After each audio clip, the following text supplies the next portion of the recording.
Welcome everyone, TheDailyWoo here. As the recording of this, it is Monday, August 8, 2022, walking down Water Street to downtown Celebration. I gotta get myself a coffee. A little late in the day, it's about 4:30 p.m. And I am going to go to a place that I made a slight mistake on the other day. I was in the general area when I found the first building on Walt Disney World property. I was really close, but not exact. And since then, it has been in my head to find that precise spot. Now, I did find where the building was moved to, but now I want to show precisely, within a few feet, where it used to sit by doing some research. I've been digging a little deep online, as well as going to library, looking up things, and I am really into the history of Walt Disney World, always has been, but nothing more than in the last few days, especially with the upcoming 40th anniversary of Epcot, which, in a roundabout way, Celebration, where I live, is kind of a version of Walt's vision of Progress City, and I'll discuss that as well. And did you know that there was an airport that was going to be built, not the Stollport next to Magic Kingdom and Contemporary, but a full-size, hundreds of employees were going to work there, part of Walt's vision that never came to fruition. I'll show where that was going to be too. Join me, shall you? Because when the idea of Epcot Center, was being formulated and attempting to come to fruition, that's a pretty neat vehicle right there. It was going to be a place that people could live as well. You know, kind of how Celebration is now. Of course, that never happened. That idea never happened. But there are plenty of photographs, models, things like that, that we can look back on and realize what the vision originally was going to be. And original concept was not going to be a drivable town, a drivable area. It was going to be made up of people movers and monorails. That sounds like something right up my alley. You know, I like those kind of things. So getting to the town, or getting to Progress City, Epcot, you'd be able to drive in, obviously, you know, flying in, driving into the area. But once you were in the area and in the town itself, no vehicles would, that was the whole, it was propositioned to be that way. There would be no vehicles. You know, none of this came to fruition. Alrighty, a little caffeine, a little coffee here. Well, not little, it's a venti. I've gotten to the point where I have to say venti, because if I say large, sometimes Starbucks will give you a small cup. Trinity though, which I think is like twice this size. I don't know, that might be a little too much. A little too much for me. So I'm gonna head out from here and take some short commutes and show some stuff. And I also got a reservation for Epcot a little bit later. I felt it appropriate. So I might pop in there too. Looks like there might be some rain, which is always kind of exciting. Get a little rainstorm at the theme parks. But that will be last on my to-do list. Got a couple things I want to show and do first. Such a cool little area down here. Now, just to give a frame of reference and just show some bearings of what I'm going to be showing, what I found. Kind of go over to the overpass of I-4 and the Mickey Power Pole area, because some of that pertains to that area as well. Yes, the all too familiar backup on I-4 westbound during rush hour.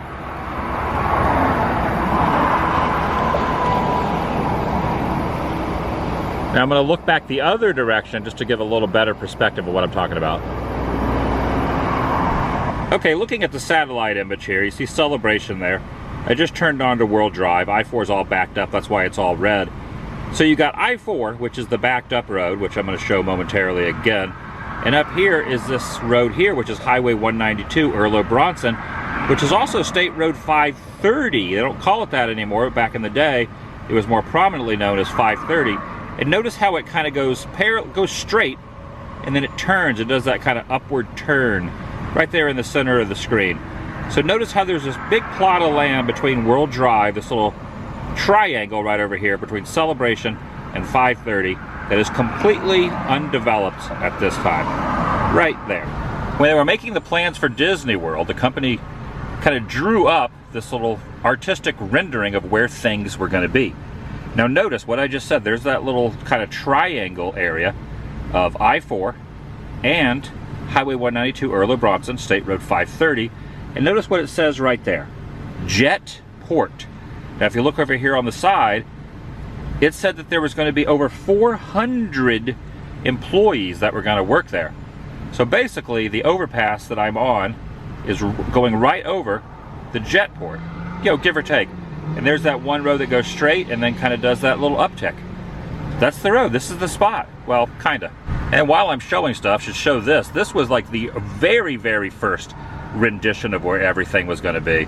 You see, you got Bay Lake up there. Epcot was going to be much closer to Bay Lake than it is now. So right there, just shy of, just, you know, I guess that would be south of Bay Lake is where Epcot was going to be. Don't quote me on that. I think that might be south. And then you come down here, and there's going to be the regional airport. Now notice how this rendition, which was quickly scrapped and changed, even while Walt was still alive, it was changed, and he moved it up here. His idea for a plan was going to be right here in this little triangle. But where the original airport was going to be, the Epcot of the, or not Epcot, but the Airport of the World, I believe was one tentative name, was going to be almost precisely where Celebration proper is now. And then the second rendition of the plans, neither one of them came about, was going to be right here. Even while he was still alive, in his brain, an airport was going to go right here. Here's that triangle again. There's the little straight road in the bendy, Highway 192, State Road 530, and I-4, which is right there. Isn't that fascinating? I don't know, I find this stuff very interesting. Celebration is right over there, which is one of the original plans, was to have the airport there, but then it was all going to be right here where all these trees are. Right over in there, which is still to this day empty and just trees and foliage to this day. And I think traffic's backed up and bad now. There's not even an airport here. If there was, it'd probably be twice as bad. So basically all over in that wooded area would have been the jetport, or airport. You can kind of picture it if you use your imagination. All undeveloped at this point. Now Disney still owns this land. This is all Disney maintained land. So who knows what could end up here? Who knows?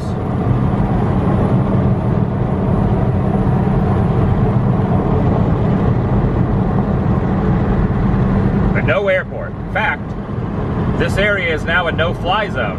So I don't even know if an airport could be put here. Now after just a short little commute, short drive, I made it from where I was going down World Drive, which isn't pictured here on this, you know, eventual future of what the property was going to look like.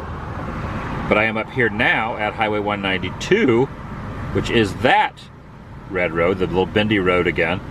And I'm going to show what that looks like. So basically I would be right there at the corner of what would have been the airport. And it's also interesting to note that this, pointing this direction, is not maintained by the state. At least currently it's not. It's all part of Reedy Creek and, you know, environmental and all that, and which is kind of a whole other subject matter, and who knows if that's going to change or not, but there's no state maintenance that way. Now remember what I said about 530, that is, you know, State Road 530 is Highway 192, also known as Earl Bronson.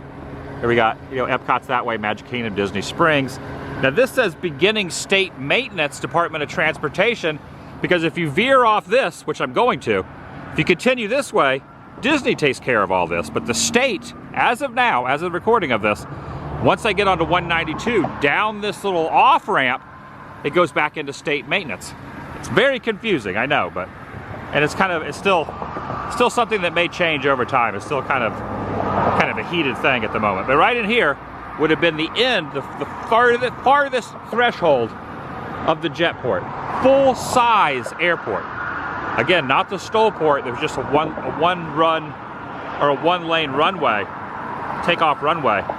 Short takeoff and landing is what Stoll stands for, over by the Contemporary. Maybe I'll drive over there and show where that was too. I've covered it before, but you know, just because it kind of coincides.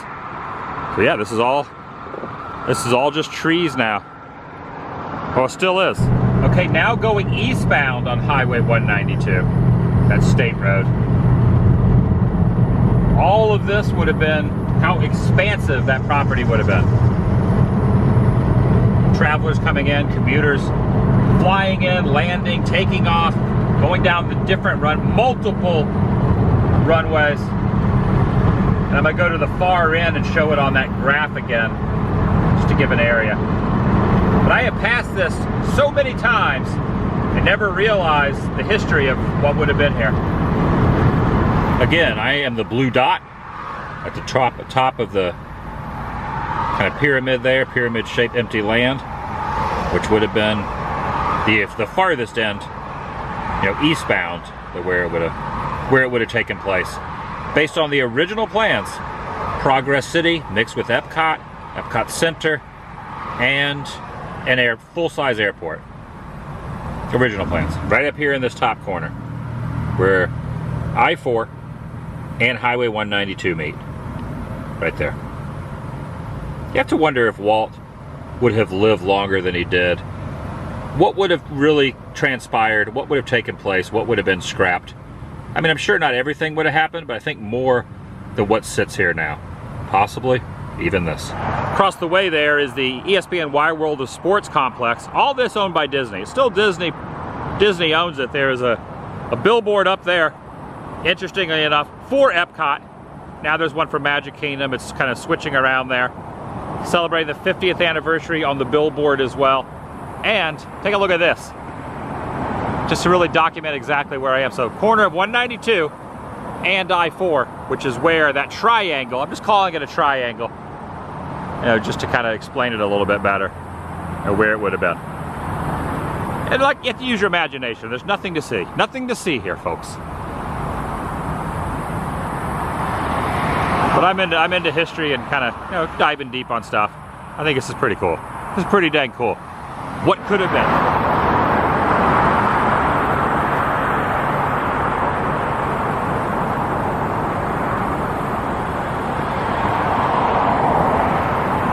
No air traffic over here. This is a no-fly zone. Very interesting. A no-fly zone where an airport would have been.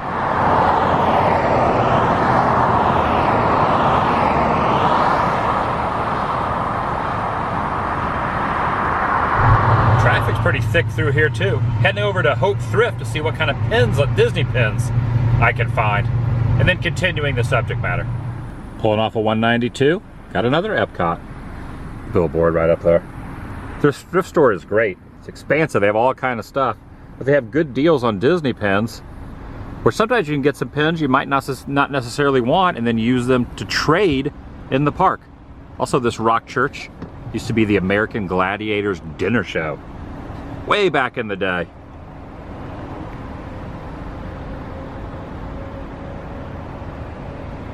There's the Big Orange up there. This $1.99 store is pretty good too. They got some kind of old-timey Disney stuff in there. A few relics. Except it's not $1.99 anymore, it's $2.49. They had to up their price a little bit, but everything in there, unless it's behind the counter, it's $2.49. Yeah, I love this thrift store. I've gotten a lot of furniture for my home here, over time. Just little things, end tables and things like that too. Take a look, the 5-legged goat pin, which I have one of these. I acquired one of these about a year ago. I had a good day where I got a great movie ride pin and a kind of a rare Figment one, and I got a 5-legged goat. Didn't think I was going to see one of these in a thrift store. I think this is kind of rare. Maybe it's not, but I rarely will see these. 5-legged goat, of course, on the Mary Blair mural inside the Contemporary, kind of a Easter egg. And while I look out the window, there is a rainbow. It's a good day. Look at that. There's a rainbow up there. Cool. And while it's on my mind, talking about the Contemporary, that's where the Stollport Airport used to be. Short takeoff and landing. So you got Seven Seas, Bay Lake. Down here is the TTC parking lot.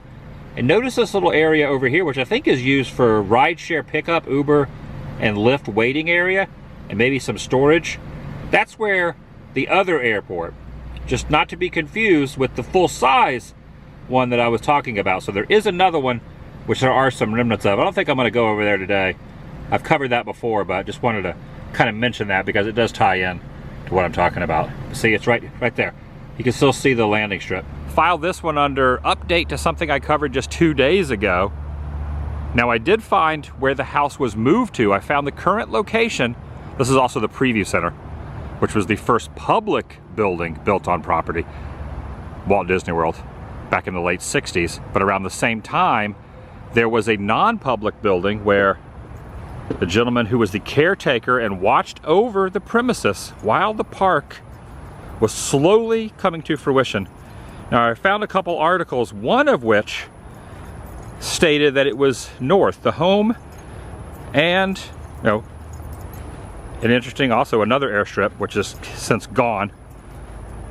I thought it was going to be north of this lake, which is called Black's Lake. Go back a couple days ago, all that was documented. However, I have found more information, and now I can pinpoint precisely where the house used to be. In fact, it was not north that way, it was more west, just past that very building right over there. So it was not here like I thought it was. So just go this way just a little bit and it was right over there, and I will prove it based on some very detailed photographs that I found from back in the mid to late 60s. Now I had been going off this one photo, which was the only thing I could find at the time. Now I found others after doing a little digging, and notice this is not looking north, this is kind of looking west. And over here is a canal. Can't really see it off the screen, but I found a satellite image from back then where all this looks the same. And you can see the website, the D23 down there, is the one that provided the article. But I found a little bit more just to pinpoint where it was. Okay, notice how the house, shed, hangar, airstrip, and the lake are. Now I'll show you what I found. I was talking to my friend Gary from WDW Kingdom Cast, and he was saying you should check out some satellite images. There's a site you can go on and pay a little bit of money, and you can pretty much look anywhere and go back in time. That's what I did. So thankfully he told me about that, and after searching in the area, I discovered this. So here is Black Lake over here. Now notice this. There's the Preview Center. It's the only building the public could see a preview of WDW. In fact, the road, which is Hotel Drive now, was just dirt then. But there's the Preview Center, which I'm standing at currently. And take a look over here. So now I thought originally the caretaker and his family lived here. Whoa. Lived in that wooded area, but I was wrong. It's over here. There's the canal. That canal I thought was put in later. There was a canal then, way back then. This is in the late 60s. I think this is 1968 or 69. And take a look at this. There is that, what I thought was a retention pond. That lake is still there, just expanded. There's the farm. And there is the house, the shed, and the airport building right over there. Totally different airport. That airport's gone. There's no remnants of that left. But so the photo that I found on the other site would basically be looking this way. Starting down here, camera this way, looking up this way. There it is, right over there. And kind of a neat twist, or a neat fun fact, it confirms that the Preview Center was built and was in the spot here at the same time that that caretaker house was still over there. It was only there for a couple of years, and then it was moved. Confirmed, based on old satellite images. That stuff gets me excited. Now I will drive over there and stand in the spot where it once was, but I want to show a couple things I matched up through the photos. Now I have linked the two images together. We got late 60s down here, and we got current day satellite view right here. Now this was called Black Lake, now called Lake Buena Vista, not to be confused with the other Lake Buena Vista, which used to be called Village Lake, which is over by downtown Disney, well, Disney Springs, I should say, just off to the left of the screen. So if you follow Hotel Drive or Hotel Lane right here, which is that dirt road that's down there, so you see there's the Preview Center.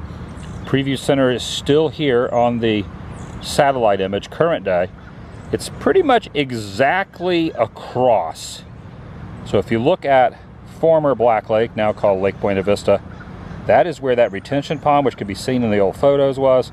Walt, Roy, Joe Fowler, all of them, and the house, which was moved over by the Speedway near TTC parking lot. So my assumption now is it is not this hotel here. and not that parking lot, but if you go across Buena Vista Drive, I think it's right here. I think the retention pond was dug out a little more and converted into this pond, this little lake. And it's basically right there where that little building over there. I'm gonna drive over there and see what that is. But that is my best assumption now, and I am very confident that I am correct now that I have seen all of this with this very crystal clear image here of where the preview center is, the lake, and where that retention pond, now an actual lake, is. Yes! And just kind of investigating a little further, you see there was a bridge over the canal, all dirt, which became Buena Vista Drive. But that canal, as stated, was there then. Kind of panning up, there is now a paved bridge over that canal, Buena Vista Drive. So in a lot of ways, there was a makeshift Buena Vista Drive even then. So if you follow Buena Vista and you go up, that's where the farmland is and that house. And this is what the house looks like now. I took this the other day. The road goes right by there. I just kind of pulled off the road and documented this. And fun fact, behind this is a gated area that only cast members can get into. You need a key code and all that. And if you drive way back in there is where Walt's plane was stored. You couldn't see it from the road, nor no one had access. But way back in there, and the news just broke that the plane is being transported to Southern California for D23. So it all kind of ties in. Airport, Walt's plane, Stoleport, the first house on property. Okay, I get excited about this stuff. Okay, this is the canal right there. There's the canal. All right, I had to swing a little U-turn, but it's right over here by the Reedy Creek Fire Department. I'm gonna turn right up here. Had to do a little U-ey, but driving over to the spot. All right, within a few feet of where it used to stand, in that field, where the farm was, the house, the barn, all that, over here, Hotel Plaza. See where the preview center used to be. And just showing what I already kind of shown of following the path down Buena Vista Drive. Blue dot is me. This was that retention pond shown in the photos, which means that right over here, past this tree, not too far, at this resort, right over there, in that area, within probably 20 yards that way, 30 yards that way, is where the house stood, give or take. Now, I cannot precisely pinpoint, where it was to a T, but you can see there's a little standing water there. You look on the satellite image, there's more water over there. That was expanded from that retention pond, what I assume was a retention pond. So kind of in this area, right here. There's a crow right there too. There's a crow. Well, there you have it. And it's right across the way from the Reedy Creek Fire Department. All right, mystery solved. Columbo-like research skills. Confirmed. Spent most of the day kind of going over stuff and thinking, I gotta show that. I had to put like a little asterisk on what I did the other day. Even though I found where it was moved to, I was a little off. Not far off. I mean, it's just, I could see where I thought it was, but it was just kind of bothering me. And I wanted to, so that right there, that helicopter going by, we get a real good bird's eye perspective. All right, heading into Epcot now. Also, I'll show you a couple articles I found at the library the other day. I have been really getting into researching a lot of stuff, and got my library card yesterday. I'll show you some stuff I found about Epcot. It is tough to find any Progress City stuff. I mean, there's obviously the model on the People Mover, and there is some information online, but when I find hard copies of newspapers, oh my gosh, this got me so excited. Look at this. This never happened. This was Walt's original version of Epcot. It was going to be a community. Just kind of scroll through here, and what I found, I got a lot of stuff. I kind of, when I was digging, I found a lot of stuff. I just wanted to show this for anyone that's really into the whole Progress City, aspect of Epcot and what was going to be and all that. Pretty dang cool. Full newspaper. Love it. A public announcement, invited guests, 908 invited guests seated at the Park West Theater in Winter Park Walt Disney himself, through a movie, expressed his interest in centering an Epcot experimental prototype community tomorrow, a place where 20,000 permanent residents, not guests, residents, would live in comfort and convenience. The commercial center of this futuristic city would have a 30-story apartment tower surrounded by a 50 to 75 acre enclosed air-conditioned mall. And a monorail would be the main transportation through the 43 square mile site. Now here's the good stuff. This ties into the subject that I'm covering today. Disney said he saw no conflict with Orlando's destiny, either in airport or convention business. Quote, "We hope Orlando will go forward with a super airport." Could have been the one he was going to build. And we are sure Orlando will continue to get its share of convention business, he said. And then also about the golf course, horseback riding, and stuff like that. The Dream City is called Epcot. In the words of the master planner Walt Disney, quote, "It will always be in a state of becoming. It will never cease to be a blueprint of the future where people can actually live a life they can't find anywhere else today." That's wild. A climate-controlled dome covering 50 to 75 acres. Their automobiles for traveling outside Disney World will be parked underground, and the city travel will perpetually be moving electric trams called the Wedway People Movers. Pretty interesting to think about. I'm just always fascinated by this. Quote, "Yet while always looking to the future, Epcot will be dedicated to the present." Shortly before his death, quote, "To happiness of the people who live and work in Disney World and those who travel hundreds, often thousands of miles." Yeah, a lot of people travel more than hundreds of miles to come here now.